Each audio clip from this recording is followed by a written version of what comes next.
The AK-47 was entered into the Guinness Book of Records as the most widespread weapon in the world.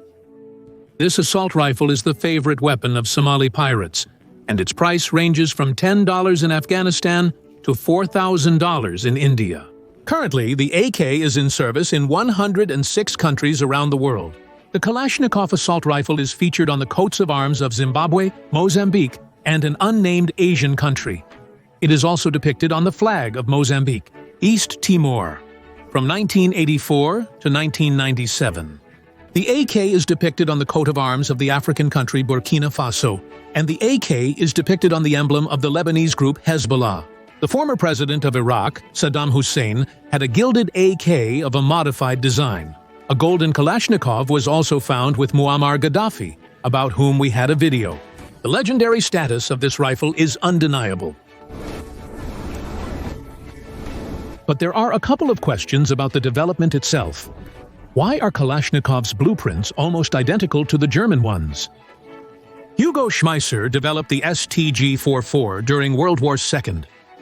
How did Kalashnikov, without a university or even a technical high school education, just 7 grades of rural schooling, manage to invent the most popular assault rifles in the world? In this video, we will try to answer these questions and explore the fate of the legendary AK-47 and its creator, Mikhail Kalashnikov. On November 10, 1919, in the ordinary Russian village of Kuria in the Altai region, a man was born who would literally change the modern history of all firearms. The name of this man is Mikhail Timofeyevich Kalashnikov. He was the 17th child in a large peasant family. In 1930, the family of his father, Timofey Kalashnikov, who was declared a kulak, was exiled to the Tomsk region. Since childhood, Mikhail was fascinated by technology, keenly exploring how various mechanisms worked. After finishing the 7th grade with his parents' permission, he returned to Altai, but was unable to find a job. After another year of studies, he decided to return to his mother and stepfather, where he obtained his passport. By forging the local commandant's stamp on the certificate, the kulak's son was not meant to obtain it, according to one account. At the age of 18, Mikhail left his native village and moved to the Alma-Ata region of the Kazakh Soviet Socialist Republic, where he worked for a year as a technical secretary of the political department of the Turkestan-Siberian Railway.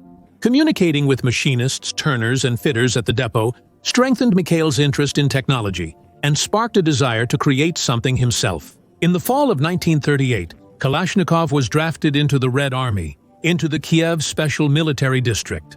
After completing the junior commander's course, he received the specialty of tank mechanic driver and served in the city of Stryy in western Ukraine. It was there that he already demonstrated his inventive abilities. He developed an inertial shot counter for the tank gun, a device for the TT pistol to improve shooting efficiency through the slits in the tank turret, as well as a tank engine life counter. The engine life accounting device was the first invention of the young tanker Kalashnikov, recommended for serial production as early as 1940. However, due to the Great Patriotic War, they did not manage to organize its production in time. The last invention was quite significant. Kalashnikov was summoned to report about it to the commander of the Kiev Special Military District, Army General Georgy Zhukov, from whom he received a personalized watch as a reward. After the conversation with Zhukov, Mikhail went to the Kiev Tank Technical School to manufacture prototypes of his inventions. After testing, it went to the Voroshilov plant in Leningrad for refinement and mass production. Mikhail Kalashnikov met the Great Patriotic War in August 1941 as a tank commander with the rank of senior sergeant. In October, near Bryansk, he suffered a serious shoulder wound and a concussion. While in the hospital, he became truly passionate about the idea of creating his own model of automatic weapon. He began making sketches and drawings based on his own combat experience and the opinions of his fellow soldiers. After returning to Alma-Ata, Kalashnikov presented a sample of his first submachine gun model. Academician Blagoravov wrote the following conclusion about the sample. Kalashnikov's submachine gun. In manufacturing, it is more complex and expensive than the PPS H-41 and PPS requiring scarce and slow milling operations. Therefore, despite many appealing features, lightweight, short length, The presence of single-fire mode, successful combination of selector and safety, compact cleaning rod, and others, in its current form, it does not present industrial interest. Since 1942, Kalashnikov worked at the Central Scientific Research Range for small arms and mortar weapons. In 1944, Kalashnikov developed a prototype self-loading carbine, which, while not mass-produced, partly inspired the creation of the assault rifle. Already in 1945, Mikhail Kalashnikov began developing automatic weapons for the intermediate cartridge of the 0.3 of an inch model of 1943. The Kalashnikov assault rifle won the 1947 competition and was adopted into service. And now it's worth going back to 1942. At that time, two models of assault rifles were presented to Hitler: the MKB-42, designed by Erich Walter, and the MKB-42 by Hugo Schmeisser. The final series of comparative tests revealed the following. Walter's rifle model was rated as excessively complicated to handle and sensitive to contamination, and Schmeisser's assault rifle was simple, durable, easy to assemble and disassemble, but it was heavier than its competitor and less well-balanced. According to the results of the field tests, the MKB-42 Schmeisser was adopted as the model, but with a number of changes and even some features borrowed from Walter's design.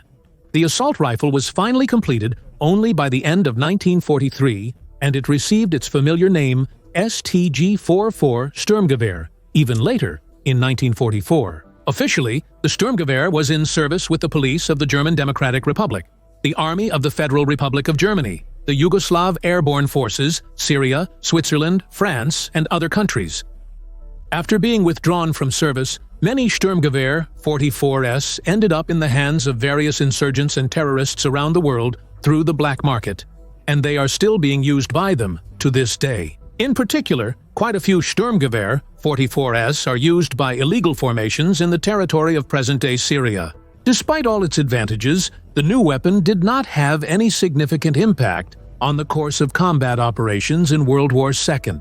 They never managed to produce it in sufficient quantities, and until the capitulation of Germany, the STG-44 remained a weapon for the chosen few, that is, for various elite formations. It is pointless to downplay the role of the STG-44. Despite all its shortcomings, it was truly the first real assault rifle, a conceptually new weapon that changed the battlefield and, in many ways, shaped the familiar appearance of all modern armies in the world. Then events unfolded as follows. When the Americans occupied Thuringian Sul in April 1945, they showed little interest in the weapon designs of Hugo Schmeisser and the Haenel Company, where he worked. For the Yankees, aside from other complaints, the STG-44 assault rifle was too bulky, heavy, and unreliable. The Allies were only interested in the products and equipment of the enterprise. The production facilities, buildings, and the company itself did not interest them at all. Since February 1945, this valuable infrastructure was transferred to the Union of Soviet Socialist Republics under the Allied Reparations Agreement. Unlike the Allies, the Soviets were interested in Hugo Schmeisser's developments. All the design and technological documentation of Haenel related to the project. All types of weapons, the specialists of the Soviet Army Group immediately seized along with the remaining armaments, including hundreds of STG-44 rifles and ammunition. Since October of the same year, Hugo Schmeisser, together with other well-known German designers, began working in the Commission for the Selection of Technologies and Samples of German Weapons that were of interest to the Union of Soviet Socialist Republics. He had no other choice. In the already nationalized company Haenel, Hugo Schmeisser found himself unneeded at that moment. The need to support his family explained his agreement to go on a business trip to the Soviet Union. In reality, Hugo Schmeisser had no choice, not only in terms of finances. Even if he had wanted to languish without work in post-war Germany, he would have been taken to the Union of Soviet Socialist Republics anyway. German specialists considered especially valuable workers who could help the Soviet Union with their knowledge or skills were repatriated by the hundreds along with their families, regardless of their wishes. Hugo Schmeisser lived in Ijevsk from October 1946, alone without his family. He worked at the Ijevsk factory as part of a group of German colleague designers, repatriates just like himself. The Komitet Gosudarstvenoi Bezopasnosti guarded the factory grounds 24/7. Schmeisser, together with his colleagues, worked on projects related to the conversion of post-war Soviet production. They consulted young designers of small arms and machine tools. Judging by the archival documents, Soviet specialists did not value Schmeisser very highly. He did not have a specialized technical education, and he used this as an excuse, constantly refusing assignments. As a result, in September 1949, he was declared unfit as a practical designer for Izhmash. And now let's return to the developments of Mikhail Kalashnikov. After the final stage of testing, Kalashnikov, already with the finished AK, arrives in 1947 in Izhevsk to set up serial production. By this time, the design of the AK is already finalized, and the rifle goes into serial production with extensive use of stamping. However, there was a setback here as well. The Izhevsk factory turned out to be technologically unprepared to maintain the required quality of stamping, heat treatment, and riveting of the receiver boxes. So, in 1950, the designers at Izhmash had to create a milled receiver for the AK from scratch. Assessing Schmeisser's contribution to the Kalashnikov rifle's development is challenging due to classified official documents and the absence of Hugo's detailed memoirs about his work. In the Union of Soviet Socialist Republics, Schmeisser spoke little about that time, giving the Russians minimal advice.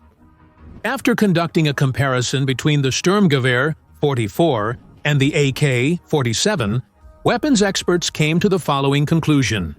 The external appearance and the firing mechanism in both models have a lot in common. To the accusations of plagiarism from critics and those who doubted Kalashnikov's engineering abilities, researchers delivered the following verdict. All weapons used in the world are, in one way or another, copied from each other. The German designer himself, while designing the firing mechanism for his Schmeisser Sturmgewehr 44, used developments from the company Holik.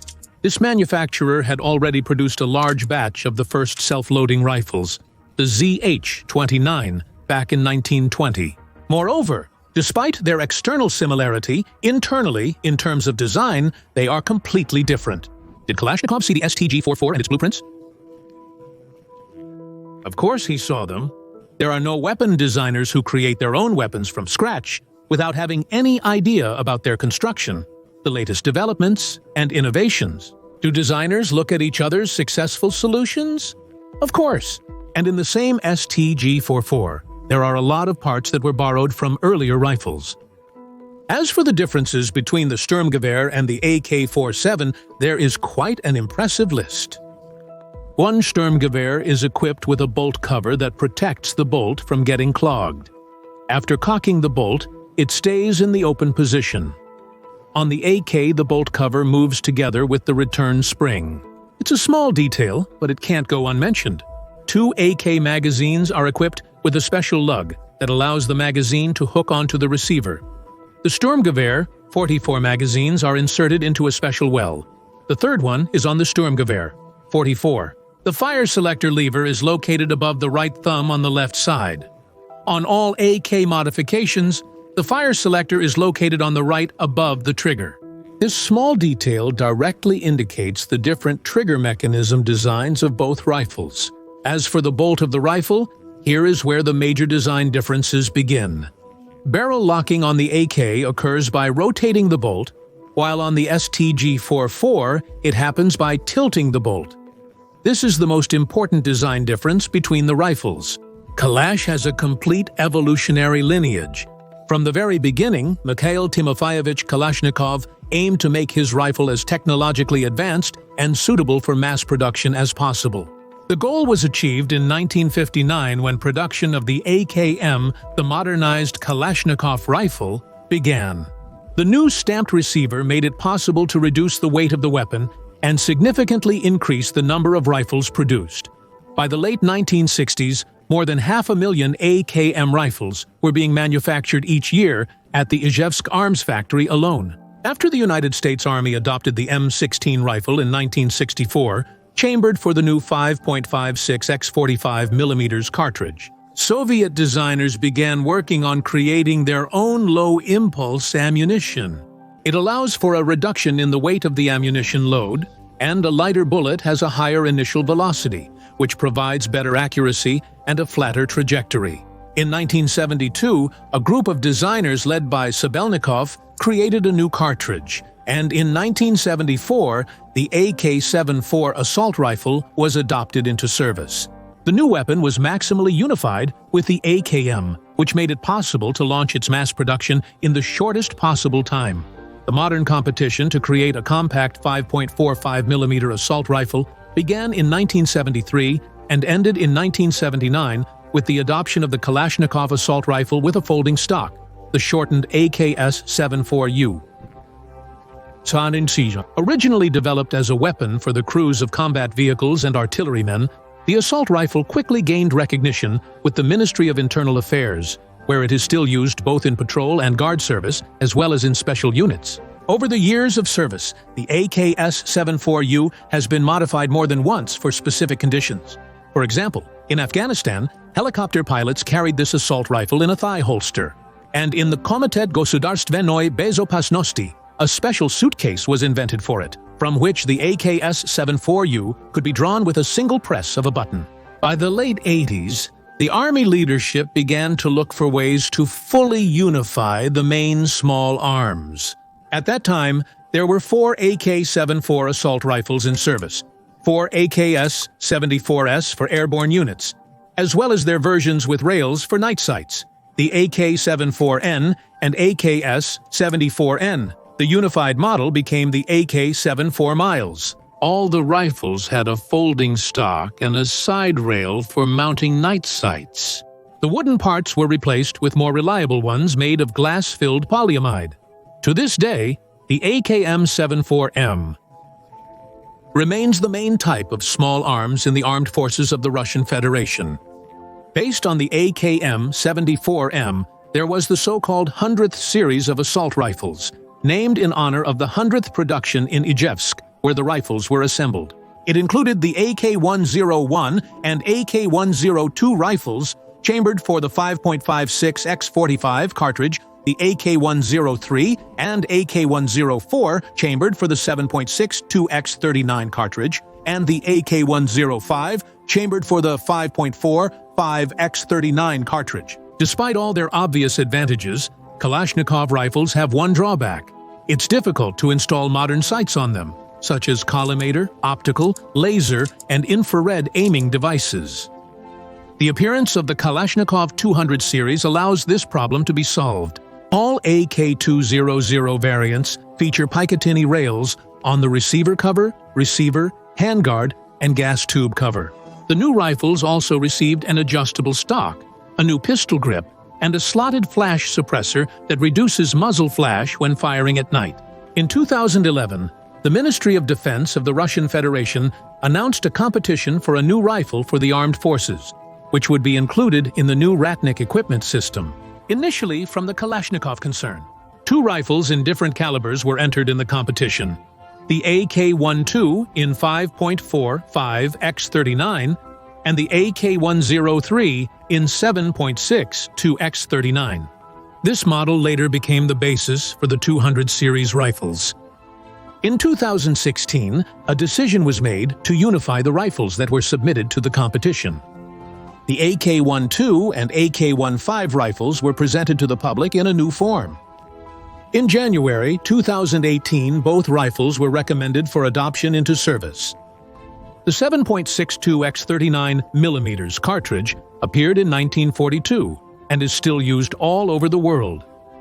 It is this cartridge that is used by such legendary models as the Belgian rifle and the German GTRI. The popularity of this caliber forces leading global manufacturers to develop new weapons for this cartridge.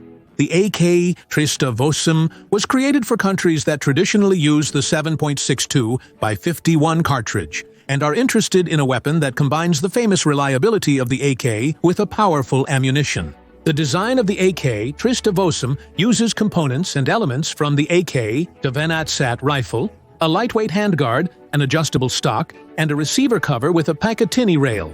That's the story of how the Kalashnikov rifle appeared and the debates surrounding it. What do you think about this? Write in the comments. That's all for today.